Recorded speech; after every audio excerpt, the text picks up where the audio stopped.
Hello everyone, a very good morning all of you and welcome back हमारे management accountancy classes के अंदर बच्चों।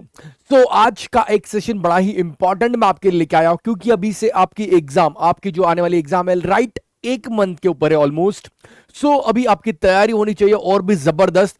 सो यहां पर मैं आपके तैयारी में थोड़ा एड ऑन करने के लिए, फोकस तैयारी करने के लिए, हमारे एग्जामिनेशन पॉइंट ऑफ व्यू के लिए आपके लिए यहाँ पे एग्जामिनर रिपोर्ट लेकर आया हूं। ओके जो एग्जामिनर रिपोर्ट हर साल में 2 बार देते हैं, तो हमारे पास दिसंबर 24 की जो रिपोर्ट्स है वो मैं आपके लिए लेके आया हूं, जो हम एनालाइज करेंगे, क्योंकि ये आपको हेल्प करेगी आपके क्या बोलते हैं एग्जामिनेशन अप्रोच के लिए। आप किस तरीके से एग्जामिनेशन दोगे इस चीज के लिए।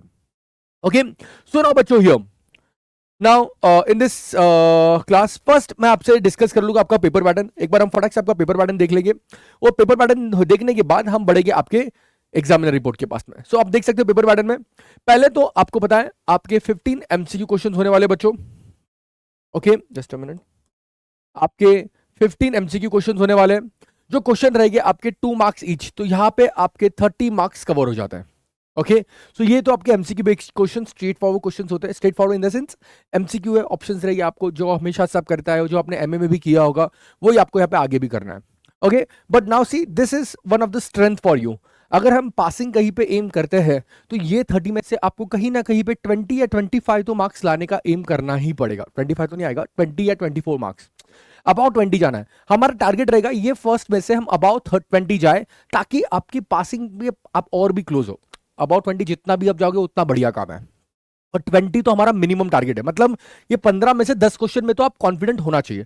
बट कोई बात नहीं है, अभी अभी तो ये हम प्लान कर रहे हैं, इसलिए मैं आपको बता रहा हूं एग्जामिनेशन में आपको टेंशन नहीं लेना है। कभी कभी क्या करते हैं वो सेक्शन ए भी डिफिकल्ट डाल देते हैं, ताकि आपका कॉन्फिडेंस थोड़ा लो हो जाए, ताकि आपको भी वो चेक करे कि आपका कॉन्फिडेंस एंड तक है या नहीं है। कोई बात नहीं, आपको मैं अभी से बोलता हूं तीनों में से एक सेक्शन तो डिफिकल्ट आना ही है।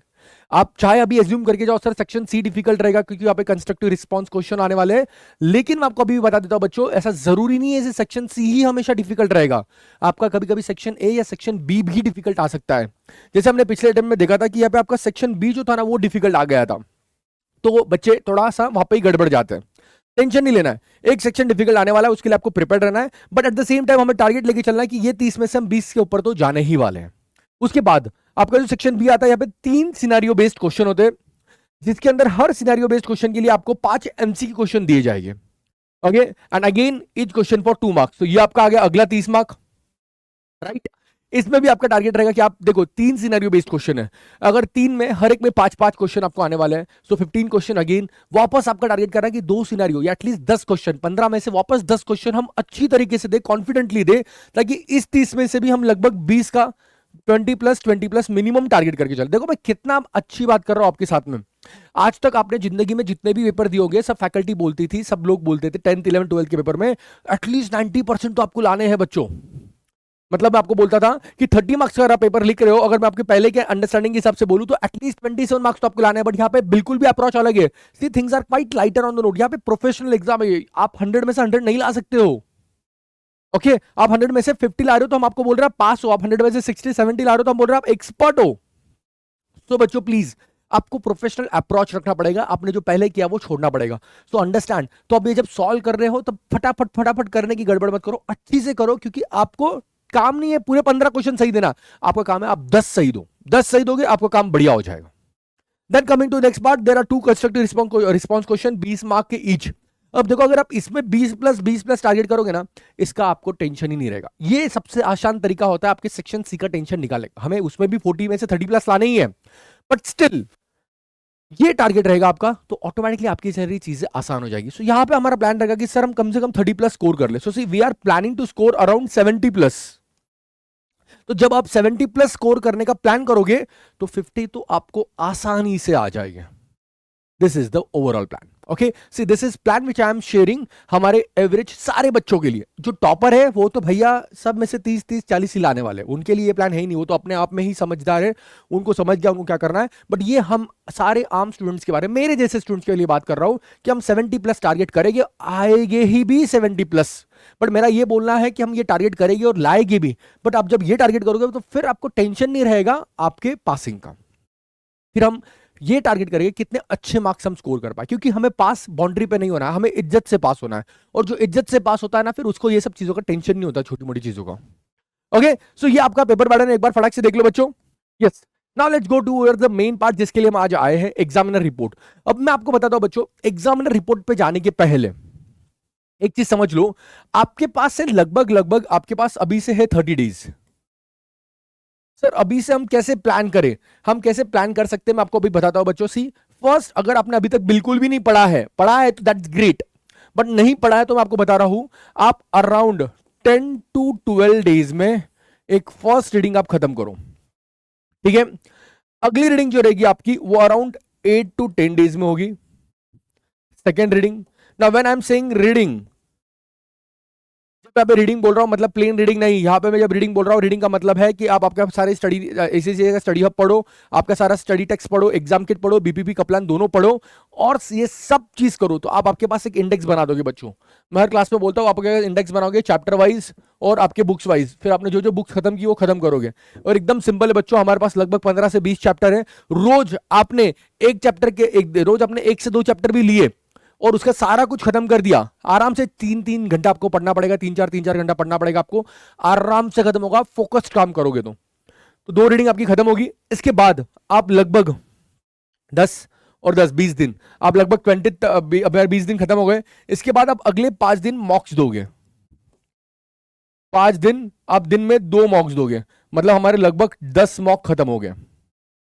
ओके, ये मॉक मतलब दिन में 2 मॉक सर हम कैसे दे सकते हैं, एक सुबह दो एक शाम में दो, एक सुबह दो एक शाम में दो, मैक्सिमम आपको 1.5 घंटा लगता है मॉक देने के लिए, 1.5 से 2 घंटा लगता है, बट आपको वो प्रिपेयर्डनेस करता है कि आपका पेपर के साथ 8 से 10 मॉक्स मुझे मिनिमम चाहिए, आप सब लोग दोगे। ओके, एंड देन जो नेक्स्ट 5 डेज रहेगी एग्जाम के पहले, वो आपका लास्ट डे रिवीजन रहेगा, जो आपका रहेगा थर्ड रीडिंग, एंड एग्जाम का लास्ट डे रिवीजन वो रहेगा आपका फोर्थ रीडिंग। अब सर आप कैसे बातें कर रहे हो सर, आप हम 15-10 पूरा सब्जेक्ट ऐसे 10 दिन 5-5 दिन में कैसे खत्म कर सकते हैं, वो ऐसे कर सकते हैं बच्चों, जब आप फर्स्ट रीडिंग कर रहे हो। ओके, जब आप फर्स्ट रीडिंग कर रहे हो यहां पर, तो फर्स्ट रीडिंग में ही आपको सेकंड रीडिंग का बेस बनाना है। मतलब अगर फर्स्ट रीडिंग में मैं 50 क्वेश्चन कर रहा हूं, तो सेकंड रीडिंग में मैं 35 क्वेश्चन ही करूंगा, अराउंड 30 35 क्योंकि जो रिपीटेटिव है, जो बहुत इजी है, जो आपको पता है आपको तो आने ही वाला है, वो हटा दो उसमें से। फिर सेकंड रीडिंग जब आप करोगे, तब आप आपके थर्ड रीडिंग का बेस बनाओगे, और थर्ड रीडिंग जब आप करोगे, तब आप ये सारी चीजें डिसाइड करोगे कि आप एग्जाम के एक दिन पहले क्या पढ़ने वाले हो, वो आप बेस बनाओगे आपके फोर्थ रीडिंग का। तो this is a perfect approach how you are going to proceed for your examination. अब ये देख लो एक बार आप आराम से शांति से। इसके बाद हम आ रहे हैं हमारे एग्जामिनर रिपोर्ट के पास में बच्चों। तो अब एग्जामिनर रिपोर्ट के बारे में बात करूं, तो मैं ये एक बात आपको अभी बता देता हूं, एग्जामिनर रिपोर्ट जो है ये ACCA हब पे आपको अवेलेबल है, आप लॉगिन करो, आपको वहां पे आपकी एग्जामिनर रिपोर्ट मिल जाएगी, पिछले 4-5 अटेम्प्ट की आपको एग्जामिनर रिपोर्ट मिल जाएगी subject wise. Now please pay attention everyone, कि अब ये जो एग्जामिनर रिपोर्ट है इसका आपका अप्रोच कैसा होगा। तो वो जो भी एग्जाम के पेपर है जो आपके साइट पे अवेलेबल है, पहले आप वो पूरा पेपर सॉल्व करोगे। तो आप ये जो मॉक्स बोल रहे हो ना, ये मॉक के अंदर आप वैसा ही एक पेपर सॉल्व करोगे, पूरा पूरा पेपर सॉल्व करने के बाद आप एग्जामिनर रिपोर्ट देखोगे, क्योंकि एग्जामिनर रिपोर्ट के में क्या दिया रहता है, उसमें सॉल्यूशन तो दिया रहता है, सारा का सॉल्यूशन नहीं दिया रहता, कुछ सॉल्यूशन दिए रहते हैं, और वो आपको बताते हैं कि आपसे यहाँ पे लोग क्या एक्सपेक्ट कर रहे हैं, कि आपसे यहाँ पे लोग क्या एक्सपेक्ट कर रहे हैं, कि आपसे यहाँ पे क्या बोलते हैं, एग्जामिनर क्या एक्सपेक्ट कर रहे हैं, बच्चों ने क्या गलती की थी इसमें। तो आपको पता चलेगा आपने जो मॉक पेपर सॉल्व किया है, और आपने जो भी आंसर लाए हैं, फिर आप एग्जामिनर का कमेंट देखोगे कि उसमें क्या कमेंट दिया उन्होंने, बच्चों ने यहाँ गलती की वहां गलती की, फिर आप चेक करोगे आपने भी वही गलती की है नहीं की है, जो की है वो आप ठीक कर दोगे, ताकि नेक्स्ट टाइम वो गलतियों को आप रिपीट ना करो। So this is a complete overall approach of examiner report। ऐसा ही जाके ब्लैंकली एग्जामिनर रिपोर्ट देख के हाँ हाँ ये ठीक है ये ठीक है ये ठीक है करोगे ना, it will make no sense. Examiner report कुछ यूजेज के लिए दिया हुआ है, और यूजेज ये है कि आप अपनी अंडरस्टैंडिंग पे वो चेक करो कि आप सही हो या गलत हो। तो एग्जामिनर खुद आज से आके आपसे बात नहीं कर सकता है, तो वो आपके आंसर के बेसिस पे आपको बता रहा है कि क्या सही है क्या गलत है, क्या पढ़ना चाहिए बच्चे आपने एग्जाम में आने के पहले। It is an amazing thing if you use it perfectly. Okay, so हम बढ़ते हैं हमारे एग्जामिनर रिपोर्ट के पास में। सो हमारी एग्जामिनर रिपोर्ट यहाँ पर है बच्चों। नाउ सी हियर, अब ये एग्जामिनर रिपोर्ट आपको ऐसे ही हर एग्जाम की आपको एग्जामिनर रिपोर्ट मिल जाएगी, आप जाके एसएससी हब पे से ये एक्सेस कर सकते हो और देख सकते हो। बट मेरा बोलना मानना, पहले आप हर एक पिछले एग्जाम के पेपर को मॉक टेस्ट की तरह सॉल्व करोगे, और फिर ये एग्जामिनर रिपोर्ट देखोगे। अब ये रिपोर्ट कैसे देखोगे, क्या करोगे, कैसे करते हैं, क्या करेंगे, ये मैं आपको ये एक रिपोर्ट करके पूरा बताता हूँ, ओके, ताकि आपको भी इसकी क्लियर कट अंडरस्टैंडिंग आए। तो सी नाउ हियर, अभी एग्जामिनर रिपोर्ट में आपको लिटरली आपका पूरा पेपर सॉल्व किया गया होता है बच्चों। Okay, now here yup. अब देखो उन्होंने बोला आपका सेक्शन ए, अब सेक्शन ए का उन्होंने एक 4-5 क्वेश्चन आपको देकर रखे हैं। जनरली आपको सेक्शन ए में कितने क्वेश्चन होने वाले हैं? 15 क्वेश्चन होने वाले हैं। इन्होंने एक 4-5 क्वेश्चन का एग्जाम्पल दिया है जो एग्जाम में क्वेश्चन आए उसके ऊपर, और उन्होंने आपको बताया है कि देखो बच्चों ने क्या गलतियां की है। Now let's read the question. हम भी एक बच्चों की तरह ही सॉल्व करते हैं क्वेश्चन को। Okay, now let's read the question.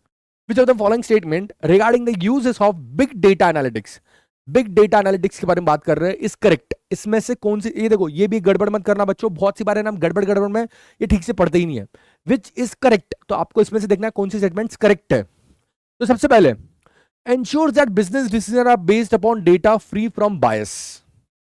क्या लगता है आपको कि आपका जो रहेगा यहाँ पर, एक मिनट, कि क्या बिग डेटा आपको इंश्योर करता है कि आपका जो भी डिसीजन होगा वो बायस होगा?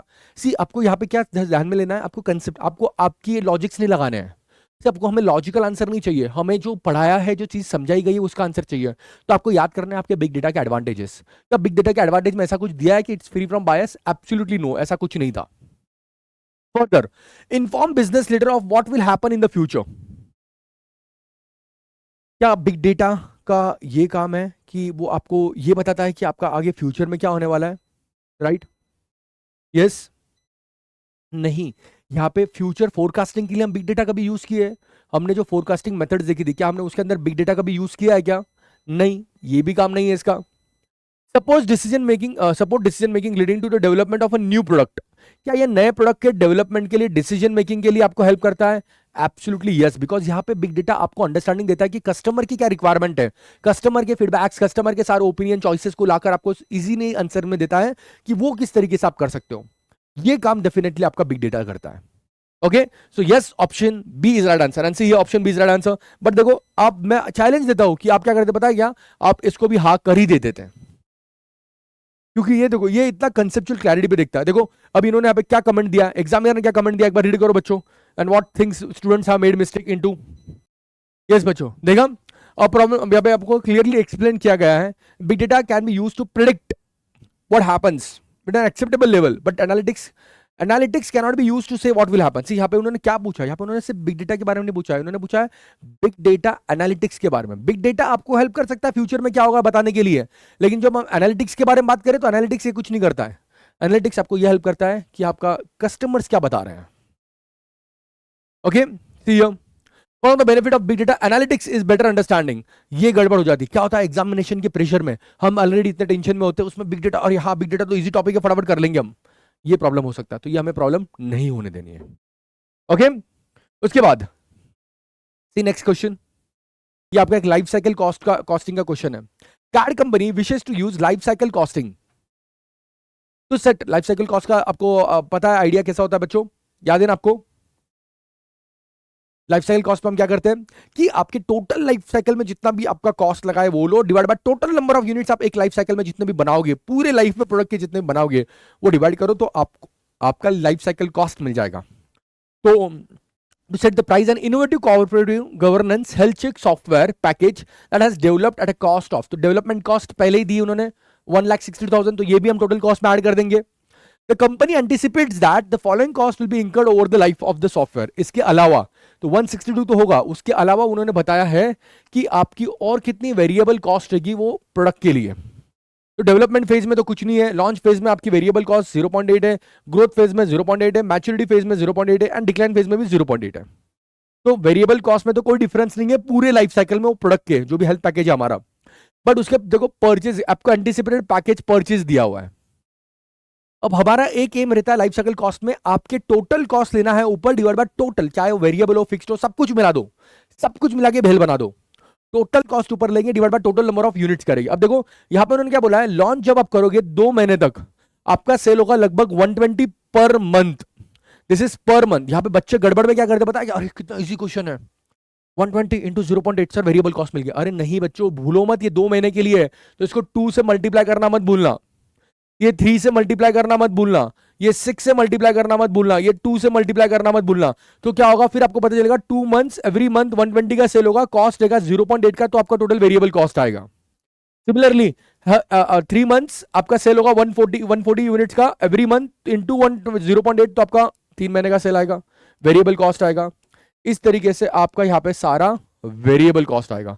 सो पहले का जो डेवलपमेंट कॉस्ट दिया था वो प्लस इन सबको मल्टीप्लाई करके जो आपका वेरिएबल कॉस्ट आया है वो प्लस उन्होंने नीचे और बोला देखो the fixed cost that will be incurred from the launch to decline the expected total cost is 5,29,000 plus this. ये सब मिलके आपका बनेगा टोटल कॉस्ट। और नंबर ऑफ यूनिट्स कितना रहेगा तो इसका टोटल कर देना 120 इंटू 2, 140 इंटू 3, 170 इंटू 6, 70 इंटू 2। आगे क्या बोला क्वेश्चन पहले पूरा पढ़ना सॉल्व करने के पहले हमेशा cad company wishes to earn a profit of 120 पर software package purchase after all life cycle cost have been made. तो आपको उनको ये प्राइस निकाल के देनी है जो प्राइस वो चार्ज करेंगे लोगों को, वो कैसे करेंगे total life cycle cost divide by total life cycle units plus 120 उनका एक्सपेक्टेड प्रॉफिट है पर package. Okay so let's do this variable cost फटाफट करते हैं। वेट अ मिनट, या 192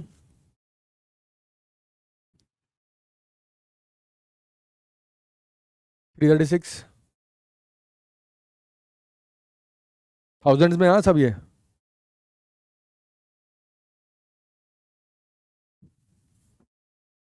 816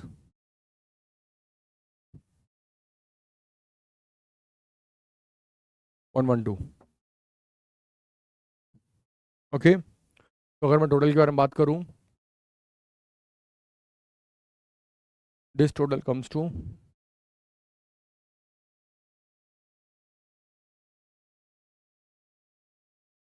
1456 1456123। ओके और अगर यूनिट्स के बारे में बात करूं तो 120 इंटू 2 ये 240 रहेगा, 240 140 इंटू 3 420 170 इंटू 6 1020 140। तो 240 plus 420 plus 1020 plus 140 units are 1820। अब देखो टोटल कॉस्ट कितनी है। ऊपर उन्होंने क्या बोला था हमें, ऊपर थी आपकी 1,62,000 plus 14,56,000 plus 5,29,600 total life cycle cost divide by total life cycle units.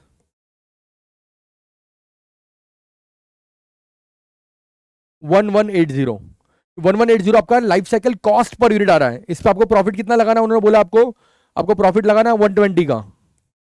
तो आपका सेलिंग प्राइस कितना आएगा देखो 1300 इज योर सेलिंग प्राइस। देखो इस तरीके से आप सॉल्व करोगे, थोड़ा सा आपको लगेगा भी डिफिकल्ट क्योंकि अभी आपकी तैयारी नहीं हुई है पूरी बच्चों, बट ये आसान चीज है। It is one of the bonus question I can say you. आपको सिर्फ इतना याद रखना है, गड़बड़ में ये नहीं करना है कि आप ये 2 मंथ्स को मल्टीप्लाई करना भूल जाओ। बच्चे गड़बड़ में ये जरूर कर सकते हैं। Are you all clear? So it's simple, total life cycle cost divide by total life cycle units. आपको मिल गया आपका टोटल लाइफ साइकिल कॉस्ट। यहाँ पर ये टोटल लाइफ साइकिल कॉस्ट में आपको जो एक्सपेक्टेड प्रॉफिट है वो हमने ऐड कर दिया, तो आपको मिल गया आपका सेलिंग प्राइस जो क्या आ रहा है लगभग around $1,300। Now see here, what is the answer? See, matching. Evident clear? So देखो ये आपको ऊपर कब करना है पेपर सॉल्व, ये आपके ऑलरेडी आप पहले मॉक टेस्ट सॉल्व करोगे, जो भी मॉक टेस्ट मतलब आपके जो एग्जाम पेपर है पहले वो सॉल्व करोगे, फिर आप यहाँ पे आके आपके आंसर ठीक से चेक होगे। सैंपल आंसर्स में भी होता है ये सब कुछ, उसमें भी कोई प्रॉब्लम नहीं है, लेकिन सैंपल आंसर में आपको एक्सप्लेनेशन नहीं दिया जाता है। इसमें आप सेक्शन सी में देखो आपको प्रॉपर एक्सप्लेनेशन दिए जाएंगे। See third example which is given here, अब लोग मुझे इसका आंसर दो। चलो बच्चों, which of the following is true with respect to performance measurement in not for profit association. Not for profit association में इसमें से आपके परफॉर्मेंस मेजरमेंट के लिए क्या सही होता है? Yes, for an FPO not for profit organisation में इन सब बातों में से आपके परफॉर्मेंस मेजरमेंट के लिए क्या सही होता है? This is from the topic of performance measurement, जो हमारे एक अलग से एक टॉपिक है for NGO NPOs. Less importance is placed upon performance measurement than in profit making organization. ऐसा कुछ नहीं है। क्यों भैया, हमको भी परफॉर्मेंस मेजरमेंट करना है, सिर्फ प्रॉफिट हमारा इंटेंशन नहीं, इसका मतलब ये थोड़ी हम परफॉर्मेंस मेजरमेंट ही नहीं करते, बिल्कुल करते हैं। Next sentence, cost unit do not exist and so difficult to measure cost. ऐसा भी बिल्कुल नहीं है, कॉस्ट यूनिट तो होता ना। क्या अगर वो एनपीओ है तो कॉस्ट यूनिट ही नहीं होता क्या उसमें? अरे भैया उसमें प्रॉफिट नहीं होता ये हमने माना, बट कॉस्ट यूनिट तो होता है ना, कुछ भी बकवास कर रहे हो। Next, it is usually difficult to define the multiple objectives of an organization. Now see, understand, very important.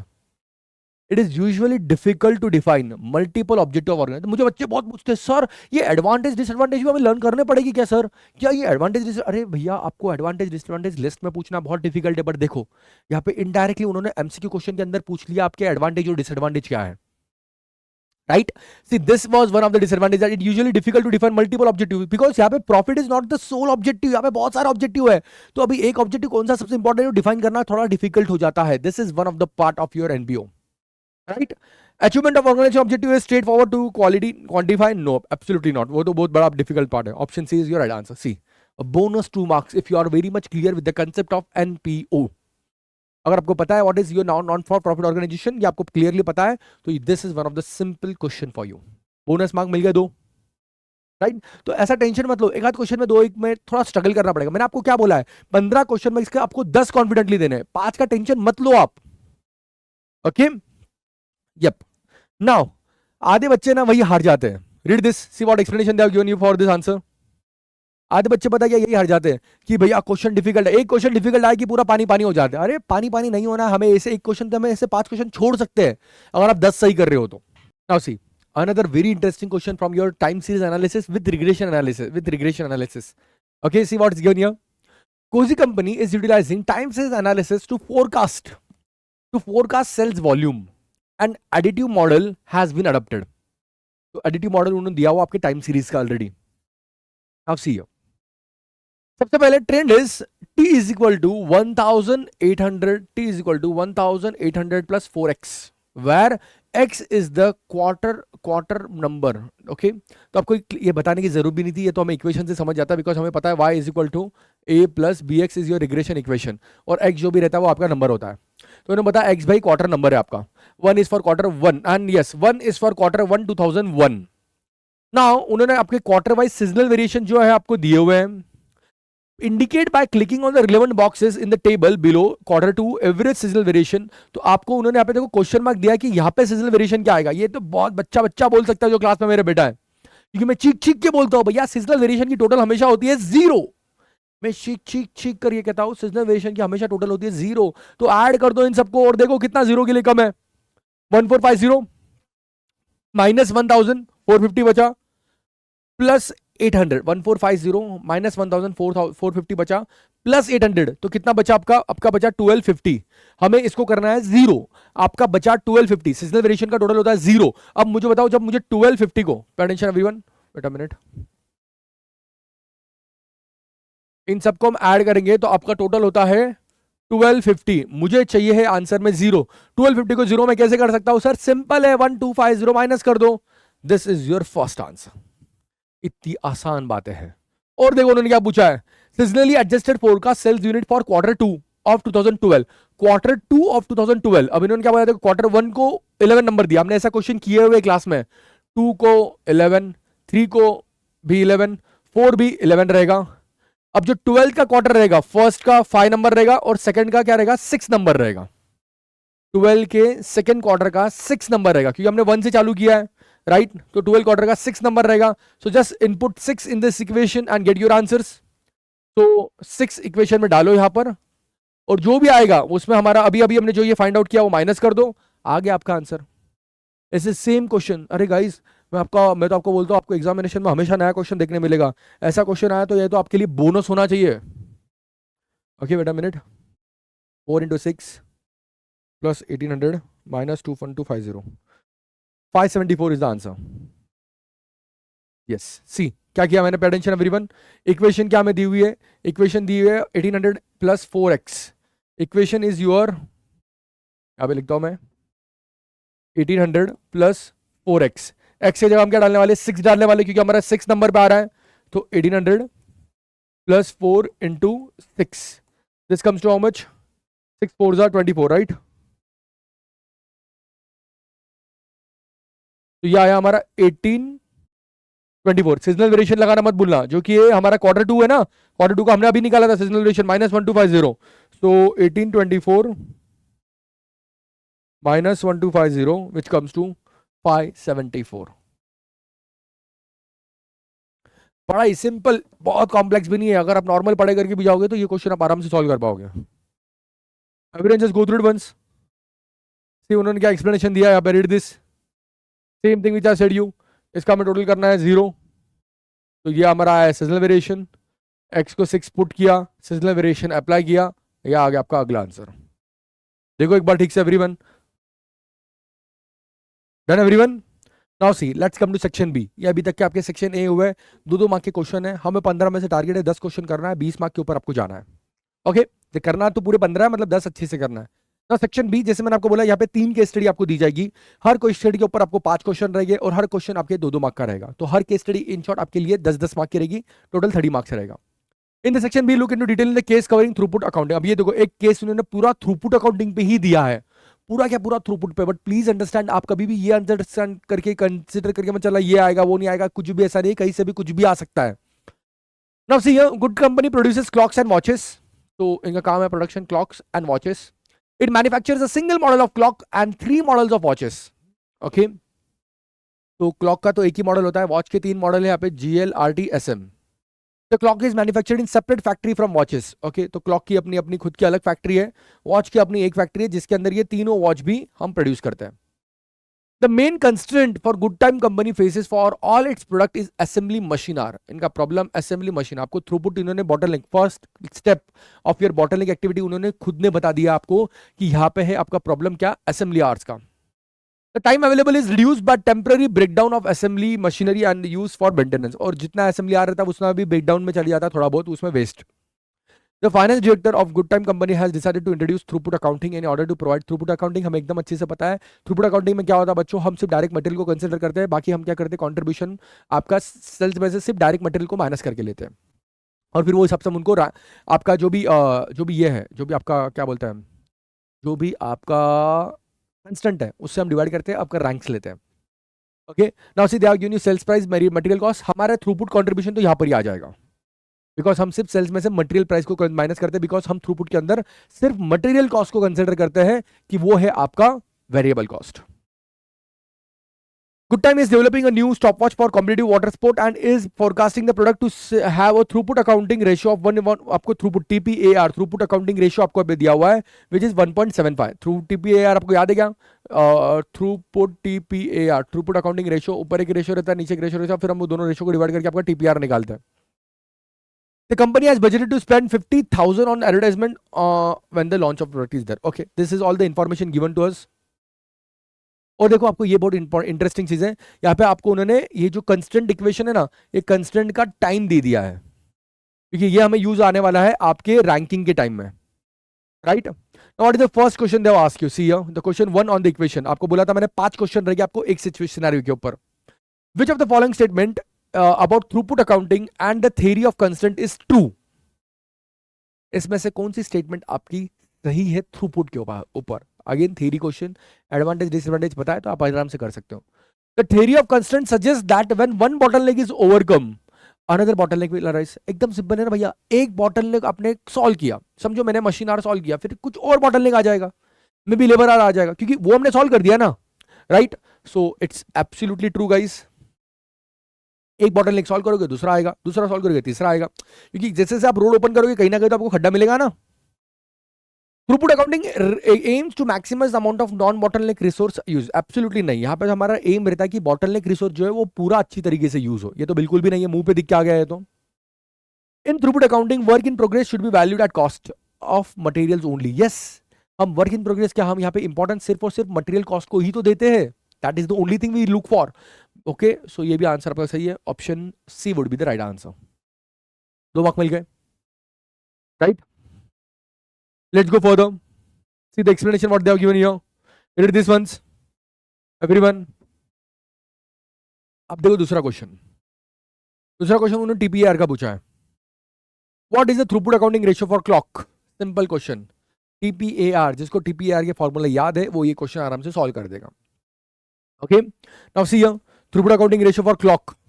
The throughput per clock is equal to sales price less material. जो भी आपका थ्रूपुट कंट्रीब्यूशन है, मतलब तो ये हमारा आ गया throughput contribution. Okay, throughput it takes 20 minutes of assembly machine time, so throughput contribution हमने 20 मिनट्स को आर में कर दिया यहाँ पर, क्योंकि हमें सब चीज आर में चाहिए, तो 20 को डिवाइड बाय 60 कर दिया है, तो वो हमें आर में आ जाएगा। तो ये आ गया आपका थ्रूपुट कंट्रीब्यूशन। पहला पार्ट इक्वेशन का फर्स्ट पार्ट आपका आ गया, throughput contribution divide by time on bottleneck resource.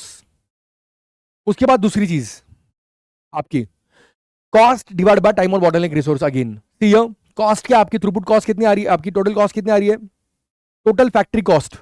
देखो क्लॉक की टोटल फैक्ट्री कॉस्ट कितनी आ रही है आपके यहां पर,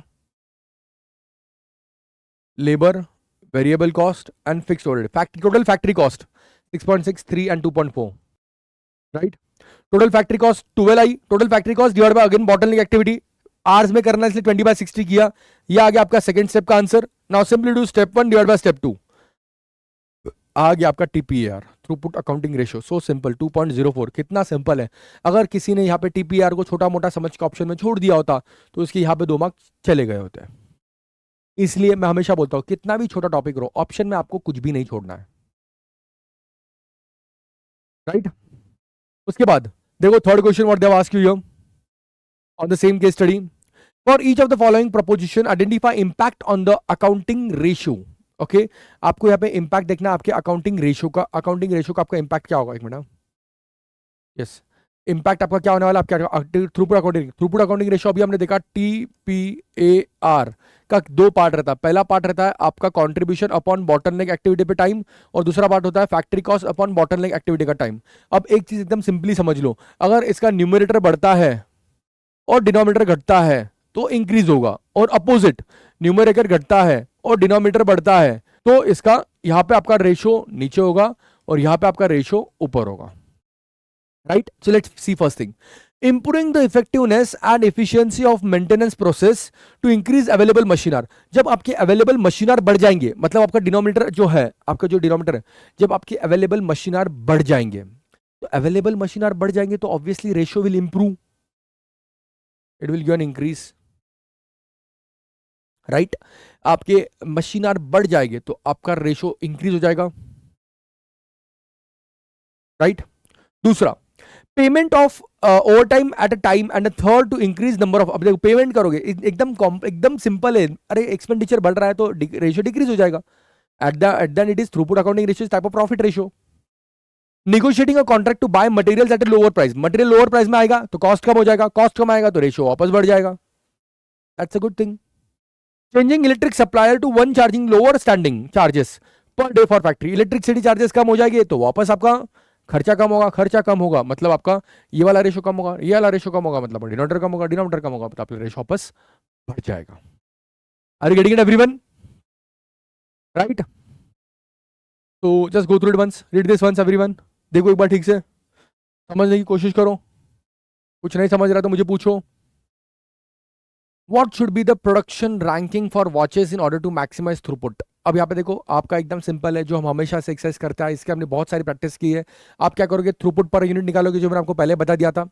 डिवाइड बाय हम क्या करेंगे उसको बच्चों, हमने आवर्स में लेना है यहाँ पर, तो हमने आवर्स में लेकर उसका थ्रूपुट कंट्रीब्यूशन पर बॉटलनेक एक्टिविटी निकाल दिया। थ्रूपुट कंट्रीब्यूशन पर assembly machine, that is the bottleneck activity, and highest goes the first rank, second rank and third rank, as simple as that. तो आपका रैंक आप इजीली दे सकते हो बच्चों। तो ये तो हमने बहुत प्रैक्टिस किए, बड़े बड़े क्वेश्चन इसके प्रैक्टिस किए हमने क्लास के अंदर,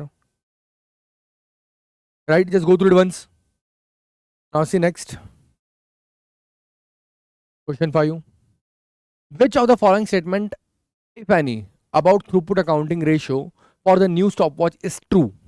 न्यू स्टॉपवॉच जो है उसका हमने टीपीआर कैलकुलेट करना है आपको, उसका टीपीआर कैलकुलेट करोगे तो आपका आएगा 1.75 अराउंड, जो आपको दिया हुआ है क्वेश्चन में, क्वेश्चन के अंदर दिया हुआ है, राइट। सी यहाँ पे आपको दिया हुआ है 1.75 क्वेश्चन, यहाँ पे आपको अलग से सॉल्व करने की जरूरत नहीं थी क्योंकि इसकी सारी इन्फॉर्मेशन भी आपके पास अवेलेबल नहीं है। तो उन्होंने पूछा है which of the statement of the account TPR for this is true. First, the operating cost of stopwatch are expected to exceed the total throughput contribution. ऐसा नहीं है, क्योंकि अगर ऐसा रहता तो ये रेशियो आपका 1 के ऊपर रहता ही नहीं था, that's absolutely wrong. The cost per hour used in TPR calculation includes the advertising cost for stopwatch? No. Why? Because TPR के अंदर हम सिर्फ क्या कॉस्ट को यूज करते हैं, आपकी कॉस्ट यूज करते हैं, जो भी आपकी फैक्ट्री कॉस्ट है वो only factory cost, and your obviously direct material cost ऊपर केस में यूज करते हैं। तो both the statements are wrong, neither 1 and 2. So see if your concept understanding is great, आपको कोई क्वेश्चन रोक नहीं सकता है। मुझे बताओ इसमें से अगर आपको टीपीआर थ्रूपुट अच्छे से पता है, जो कि पूरा एक चैप्टर है, तो मुझे बताओ इसमें से आप कौन सा क्वेश्चन आंसर नहीं कर पाओगे आसानी से। एकदम सिंपल है. If you are truly clear with the concept, things here are very very simple, right. So ऐसा होता है आपका सेक्शन बी के questions. Now moving forward to section C. अब ये सेक्शन सी का सेक्शन सी का इन्होंने एक सिनेरियो यहां पर लिया हुआ है. ओके यहाँ पे दो डिटेल टू यहाँ पे दो क्वेश्चन आपको आते हैं. Each question is for around 20 marks, 20 marks का आपके क्वेश्चन होते हैं. और यहाँ पे आपको आपके क्वेश्चन के आंसर टाइप करने हैं. मतलब आप देख सकते हो कि आपका 60 मार्क का पेपर आपका एमसीक्यू बेस्ड है पीएम का, और 40 मार्क्स का पेपर आपको टाइप करना है. उस 60 में से अगर आप 40 लेकर आ जाओगे तो आपको कोई दुनिया की ताकत रोक नहीं सकती इसमें से 10 मार्क तो भी एटलीस्ट लाने के लिए, अगर मैं पासिंग के बारे में बात करूँ तो. अगर आपको अच्छे स्कोर के बारे में जाना है, 670 plus is really nice score, तो आपको उन दोनों में 25-25 टारगेट करना है, और इसके अंदर अराउंड 25 टारगेट करना है, तो आपका अच्छा स्कोर भी डेफिनेटली आ जाएगा. Okay, now you see what they are given one of the case study here. The question is from decision making techniques, decision making technique area of syllabus, specifically focusing on the use of relevant cost analysis. तो आपका relevant costing में से ये आपको chapter का में से part में से क्वेश्चन दिया हुआ है. What is the question here? See, global scam company is a company providing private ultrasound scans and has 20 clinics in D land. हमारे 20 क्लिनिक है. Consideration is being given to 3 clinics based in the central region to decide if one should be shut down. तो आप इसमें से 20 clinic में से आप देख रहे हो ये 3 क्लिनिक जो सेंट्रल लैंड में है, क्या इनमें से हमने कोई एक आधा क्लिनिक बंद करना चाहिए क्या? This is the consideration. ये आपको ओवरऑल सिनेरियो उन्होंने दिया हुआ. अब इसके ऊपर हिसाब से आपको क्वेश्चन पूछे गए. पहला क्वेश्चन आपको देखो 14 मार्क्स आपको क्वेश्चन पूछा है. Proforma is provided, complete the statement of GST for the year ending 31 दिसंबर. आपको क्या करना है, आपको ये इसका सेल्स रेवेन्यू जो दिया वो देना है, सारे एक्सपेंडिचर जो है वो देना है, कंट्रीब्यूशन टू एचओ कॉस्ट जो आपका हेड ऑफिस के फिक्स ओवरहेड का अलोकेशन है वो आपको लेना है, और आपको इंडिविजुअल प्रॉफिटेबिलिटी यहाँ पे निकाल के देनी है. Okay, so very simple straight forward question. आपको कोई आंसर में कोई ग्रामर का टेंशन नहीं है, क्योंकि यहाँ पे आपको पूरा क्वेश्चन प्रैक्टिकल है. ओके, नाउ हियर आपको देखो ये फुल सॉल्यूशन तो आपको एसीसी प्रैक्टिस प्लेटफॉर्म पे मिल जाएगा, क्योंकि वहाँ पे आपके सारे पेपर्स रहते हैं. तो जैसे मैंने आपको बोला पहले आप पेपर सॉल्व करोगे फिर यहाँ पर आओगे. Now see what they have specifically said here. आपके उन्होंने कमेंट्स क्या दिए. The question requirement specifically state that revenue should be shown in as much detail as possible. उन्होंने यहाँ पे क्लियरली बोला कि रेवेन्यू को पूरा डिटेल में दो. There are 3 sources of revenue for each of the clinics and they should be separately displayed. See question में जो दिया है ना आपको वो करना है, आपको जो आता है वो नहीं करना है, क्योंकि एग्जामिनर वो देखेगा जो उन्होंने पूछा है, आपको जो आता है वो नहीं देखेगा. So please be very specific, very professional with what the given in the question. The question requirement also specifically states that the cost should be shown in as much detail as possible. There are number of costs. तो आप सबको add करके एक जबरदस्ती एक लिखो मत दो, उनको लगेगा आप किससे कॉपी करके लाए हो. तो डिटेल में दो ना, उन्होंने हर चीज का फॉर्मेट दिया आपको properly. Everything is mentioned in detail. The pro forma suggested in requirement specifically states contribution before head office overhead. अब देखो यहाँ पे इन्होंने प्रोफॉर्मा में आपको क्लियरली बोला है कि आपको sorry contribution to head office cost, यहाँ पे हेड ऑफिस के पहले आपको कंट्रीब्यूशन निकालना है, फिर आपको आगे बढ़ना है. तो जब आपको बोला है क्लियरली तो वैसे जाओ ना आप. हेड ऑफिस के ओवरहेड के पहले कंट्रीब्यूशन को दो, फिर हेड ऑफिस को ओवरहेड माइनस करो, और फिर यही तो हम करते हैं ना मार्जिनल कॉस्टिंग के अंदर भी. तो ताकि हमें पता चले कि इंडिया, हमने देखो इसका एक एग्जांपल भी देखा हुआ है जो आपके स्टडी टेक्स्ट में आपको हमने पढ़ाया था, स्टडी टेक्स्ट में पढ़ाया हुआ है कि बच्चों यहाँ पे हम क्या करते हैं, इंडिविजुअली सारी कॉस्ट माइनस करते हैं, फिर हम देखते हैं इनका इंडिविजुअली प्रॉफिट कितना आ रहा है, फिर हम हेड ऑफिस की कॉस्ट माइनस करते हैं, फिर देखते हैं इंडिविजुअल प्रॉफिट कितना आ रहा है. क्योंकि हेड ऑफिस के कॉस्ट की वजह से अगर वो लॉस में आ रहे तो हमने उनको बंद नहीं करना है, क्योंकि हम बंद करेंगे तो हेड ऑफिस की कॉस्ट और किसी को जाएगी, आपको ओवरऑल लॉस ही होने वाला है. ये एग्जांपल में एकदम स्पेसिफिकली चीक कर दिया गया था आपको. Okay, recommended which clinic if should be shut down. It is important to note that the correct approach to decision making using a relevant cost basis need to be here. तो आपको ये सही तरीके से करना है. और आपको देखो उन्होंने बोला है कि आपको जो आपकी स्प्रेडशीट एरिया है, प्लीज गाइज ये बहुत इंपॉर्टेंट पॉइंट है कि आपको आपकी स्प्रेडशीट एरिया जो है उस पर आपको बहुत सारी प्रैक्टिस करनी है. तो आप रोज जब कभी भी पीएम की पढ़ाई कर रहे हो बच्चों, आपकी वो स्प्रेडशीट जो एएसएससी हब पे दी हुई है उसको ही यूज करो, ताकि आप उससे यूज टू हो जाओ, क्योंकि एट द एंड आपको वही यूज आने वाली एग्जामिनेशन में, और वही आपको एग्जामिनेशन में दी जाएगी जिसके अंदर आपको आंसर भी भर के देना है. Essential to spreadsheet software as exam ensure where working are clearly shown in spreadsheet. अब आपको कुछ कॉस्ट में उन्होंने बोला कि कॉस्ट बढ़ी है, अगर आप वो नहीं किया तो ऑब्वियसली आपके मार्क्स कट हो गए, इसलिए उन्होंने बोला कि आपको कॉस्ट इंडिविजुअली अलग अलग करके देनी, ताकि वो आपको इंडिविजुअली सही तरीके से मार्क्स दे पाए. Where lengthy formula would be required, such as those required for salary cost calculation of working can be done. जहाँ पे भी लेंदी फॉर्मूला से, वहाँ पे लेंदी फॉर्मूला के लिए अलग से एक वर्किंग नोट बना दो ना. आपको कहाँ पे आपकी पेन की इंक वेस्ट होने वाली है, बना दो वहाँ पे जितना बनाना आपको उतना डिटेल में. बाद में रेफरेंस दे दो। It may be easier to calculate the salary for all employ in job role and then calculate 5% increase 30% government contribution, जो भी है सैलरी इंडिविजुअल जो भी दिया हुआ है, तो एक सैलरी का अलग वर्किंग नोट बना दो और बाद में डायरेक्ट रेफरेंस देके ऊपर और अमाउंट ले लो। देखो एकदम सिंपल है। अगर मैं आपको एक थाली में सब मिक्स करके दे दूं तो फिर आपको पता ही नहीं चलेगा उसमें कब कब क्या क्या चीजें मैंने मिलाई है, तो आपको फिर मैं कैसे मार्क्स दूं हर चीज के बारे में। तो आप सबको अलग अलग कटोरी में रख दो ना, तो इजीली मैं बोल पाऊंगा हाँ हर कटोरी के 10 रुपए देने तैयार हूं मैं, जितनी कटोरी है उतने ज्यादा मार्क्स, ज्यादा मतलब लिमिट के ऊपर तो नहीं मिलेगा, बट क्लैरिटी रहती है ना एग्जामिनर को भी कि उसके पास भी 14 मार्क्स से लिखे रहते हैं कि भैया पनीर की सब्जी को 2 मार्क देना, भैया चावल को 2 मार्क देना, भैया दाल को 2 मार्क देना, क्लियरली उनको लिखा हुआ है। तो अगर आप सब मिक्स करके दोगे तो उसको कैसे समझ में आएगा इसमें पनीर की सब्जी है क्या नहीं है, तो अलग अलग करके दो उनको। Some calculation were fairly straightforward and most candidate correctly calculated those revenue for the year. Machine cost needed to be multiplied by the number of machines in each location by 12 to give a full year cost. एक चीज हमेशा बच्चे लोग गड़बड़ करते थे, monthly के चक्कर में कभी कभी कुछ मंथली लेते, कुछ ईयरली लेते, कुछ मंथली लेते, कुछ ईयरली लेते, ऐसा नहीं करना है। एक तो सब ईयरली लो या सब मंथली लो, मोर इंपॉर्टेंटली आप देखो क्वेश्चन में क्या पूछा है वैसा करो।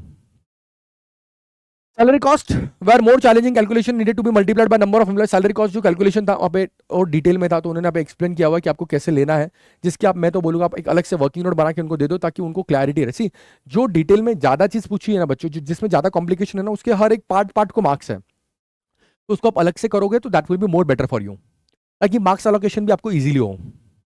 Okay, that head office cost there be report now recommendation. Now see what recommendation there again, this should have been fairly straightforward part of requirement based on the calculation made, but a disappointing number of candidates failed to provide a recommendation. एक सबसे important last में उन्होंने आपको recommendation भी पूछा क्या करना चाहिए, तो आप सिंपल रिकमेंडेशन जब उन्होंने पूछा तो उसका अलग से एक मार्क के बच्चे क्या करते हैं क्वेश्चन सॉल्व करते रिकमेंडेशन भूल जाते हैं। अरे भैया उसके अलग से मार्क्स है, ऊपर का सब गलत हुआ, गलती से रिकमेंडेशन भी आपका सही हो गया ना तो भी आपको मार्क्स मिल जाएंगे, और सब सही रहा और रिकमेंडेशन नहीं लिखा तो भी मार्क्स नहीं मिलेंगे नीचे वाले के। If A clinic makes a positive contribution, अगर देखो ये हमने पढ़ा हुआ है, हमने ऑलरेडी एग्जांपल में देखा हुआ है कि आपके फिक्स कॉस्ट के पहले तक पॉजिटिव कंट्रीब्यूशन है, then go for it, don't shut it down just because of head office के फिक्स कॉस्ट के जैसे आपको लॉस है तो इसका मतलब आपने बंद नहीं करना है। That was for 14 marks. Next question is for 6 marks. So ऐसे आपके 20 marks खत्म होते हैं फर्स्ट सिनेरियो के। Discuss any other factor which GSC should consider before deciding to shut down. आपको ये भी एक आराम से पूरा अलग से मैंने पढ़ाया हुआ है, बताया हुआ है बच्चों, आपको याद है तो कि यहाँ पे अगर आपको शट डाउन करे तो आपको और भी कुछ चीजें जो ध्यान में रखनी है, एथिक्स को ध्यान में रखना है, आपके एम्प्लॉयज को ध्यान में रखना है, लोगों के लिए ध्यान में रखना है, सोशल ध्यान में रखना है, सोशल चीजें ध्यान में रखनी है, सस्टेनेबिलिटी ध्यान में रखने से बहुत सारी चीजें हैं जो shut down purely monetary basis पे मतलब डिसीजन कमिटेड कॉस्ट के बारे में ध्यान में रखना, कुछ ऐसी चीजें जो आपको और इसके अलावा ध्यान रखनी चाहिए। देखो 6 मार्क के लिए उन्होंने पूछी है, सच सिंपल थिंग। अगर यही कोई थ्योरी समझ के छोड़ दिया, मैंने बोला पीएम का पेपर इस 50-50 समझ के चलो आप, इवन दो प्रैक्टिकल क्वेश्चन आपके 60 मार्क के एमसीक्यू है, बट स्टिल इसको 50-50 समझ के चलो, तो देखो what could be different impacts. Additional cost जो आएगा आपको, ये सब आएगा, ये सब लगेगा आपको, वे आर नॉट ऑलरेडी इंक्लूडेड, ये सारी कॉस्ट आपको एडिशनल लग जाएगी जो आपका अगर आप शटडाउन करोगे तो। एम्प्लॉय की कॉस्ट, एम्प्लॉय का एथिक्स वगैरह, मॉरल, ये सब भी आपने देखना है जब आप कोई शटडाउन करते हो। ये अगर आप सही से लिखोगे, सही से करोगे तो आराम से आपको इसमें से 20 में से 10-12 मार्क तो मिलने ही है। ऐसे ही अगर आप सेकंड स्टडी, मिनिमम बोल रहा हूं minimum, second study case study जो था आपका वो था आपका यहाँ पे see question is from section E of the syllabus performance measurement. ये परफॉर्मेंस मेजरमेंट के ऊपर है। क्या सेक्शन क्या क्वेश्चन दिया हुआ है, एक तो yet go operates a chain of vacation resorts each of which is run as investment centre. Investment centre याद करो, इन्वेस्टमेंट सेंटर के बारे में। इन्वेस्टमेंट सेंटर क्या करता है, अपना आरओआई आ रहा है देखता है वो सही चल रहा है नहीं चल रहा है। The question focus on 2 of this investment centre called Yuri and lux, which are identical in terms of design, construction and number of buildings, but are different location with different popularity with holiday makers. The manager of Lux has also recently invested in high quality spa and gym equipment in an attempt to maintain custom in less popular area. The scenario provides the recent information of the division. First question आपको पूछा है, calculate receivable collection period days. Receivable period, आपका क्या, receivable divided by total by the cost of by the credit sales into 365. Operating profit margin, operating profit divided by revenue into 100, and current ratio, very simple, current asset divided by current liability into 100 for both Uri and Lux Resort, and comment on the relative performance. एकदम simple question है, एकदम basic question है। इतना question तो आपको, ये तो आपने एमए में भी पढ़ा है, पीएम में भी पढ़ा है, एफए में भी पढ़ा है, एफआर में भी पढ़ा है, इसमें तो कुछ गलती होनी चाहिए। 7 मार्क तो आपको बोनस मार्क्स दिए गए बच्चों, राइट। तो एक बार आप ये इसमें कमेंट्स पढ़ो, यहाँ पे क्या कमेंट दिए हुए हैं, ये कमेंट एक बार पढ़ो।